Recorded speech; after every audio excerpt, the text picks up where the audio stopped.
Bonjour Marcelin, je profite de cette prestigieuse émission que vous réalisez avec Madame Bédier pour rendre hommage à toutes les femmes de Côte d'Ivoire, à toutes ces femmes battantes et rendre un hommage particulier à ma mère, à ma femme et à mes sœurs.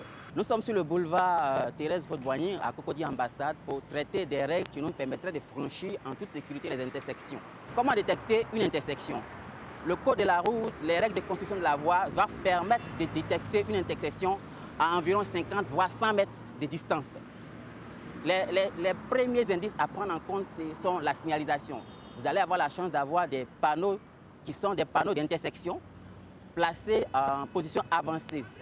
Dès lors que vous voyez un panneau de céder le passage ou un panneau de priorité, dites-vous qu'à 50 mètres environ, si vous êtes en agglomération, ou à 150 mètres si vous êtes hors agglomération, vous allez croiser une intersection. La signalisation peut être aussi cette signalisation de marquage au sol. Vous allez constater que quand on approche des intersections, les bandes blanches sur les voies auront tendance à se rapprocher le plus, soit à constituer une voie continue. Ici, on va constater que les bandes blanches vont se rétrécir. L'intersection aussi peut être repérée à partir des dispositions des feux. Les feux sont souvent en hauteur pour qu'elles puissent être visibles à 30 voire 50 mètres de distance. Et c'est des éléments à prendre en compte. En l'absence de signalisation, la construction de la voie peut être un indice. Les intersections, vous allez voir qu'il y a peut-être un espace dégagé, vous allez voir une voiture qui pointe le nez, il faut les identifier. Il est important de les reconnaître parce que, contrairement à ce qu'on croit, la première règle d'approche à une intersection, ce n'est pas est-ce que j'aurai la priorité ou non. Quand vous approchez une intersection avec prudence, vous balayez du regard l'environnement routier, vous prenez soin d'être sûr de pouvoir vous arrêter et en ce moment-là, vous allez apprécier quelle règle de priorité emprunter, quelle règle de priorité respecter.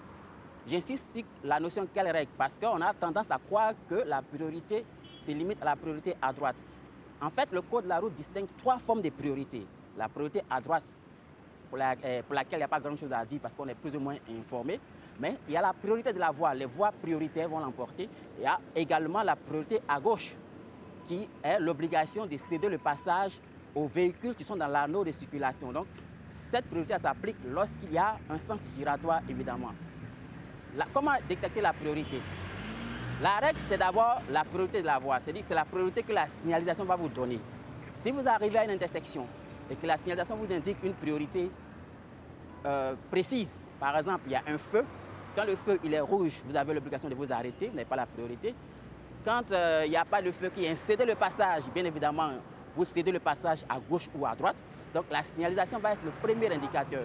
Il y a des panneaux qui permettent aussi d'identifier la priorité. On connaît bien le panneau, le losange jaune qui parle d'une route à caractère prioritaire. On voit bien ce triangle rouge avec une grosse flèche barrée qui nous dit qu'à la prochaine intersection, on va être prioritaire. Il y a cela qu'il faut d'abord rechercher. Donc, il faut d'abord apprendre à détecter la signalisation de priorité avant de vous engager. Et c'est en l'absence de signalisation contraire que vous allez appliquer la règle de la priorité à droite. Que dit la règle de la priorité à droite? La règle de la priorité à droite dit que l'automobiliste qui vient de la gauche doit céder le passage. Il faut donc prendre les dispositions pour pouvoir immobiliser le véhicule et permettre à l'automobiliste qui vient de la droite de passer. Lorsque vous êtes sûr de pouvoir passer, parce que vous avez la priorité, vous devez indiquer votre intention. Quand bien même vous avez la priorité, que vous vous trouvez dans une situation complexe de circulation, il y a un embouteillage, il y a un bouchon, il y a un obstacle, vous devez prendre en compte cet obstacle-là, ce qui revient à dire que la situation complexe va remettre en cause votre droit de priorité. Je m'explique. Vous arrivez à une intersection et vous attendez la sirène d'une voiture prioritaire qui s'annonce. Vous arrivez à l'intersection, vous voyez qu'il y a un embouteillage et que si vous vous engagez, vous allez faire obstacle à ceux qui ont la voie dégagée.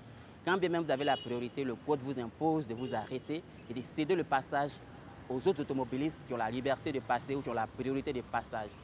Il est important pour chaque automobiliste de comprendre le sens de ces règles de priorité parce que nos carrefours, nos intersections représentent un gros risque d'accident. Et ces règles de priorité-là sont là pour fluidifier non seulement la circulation, mais garantir la sécurité des automobilistes. Je vous remercie et Marcelin, je vous rends l'antenne.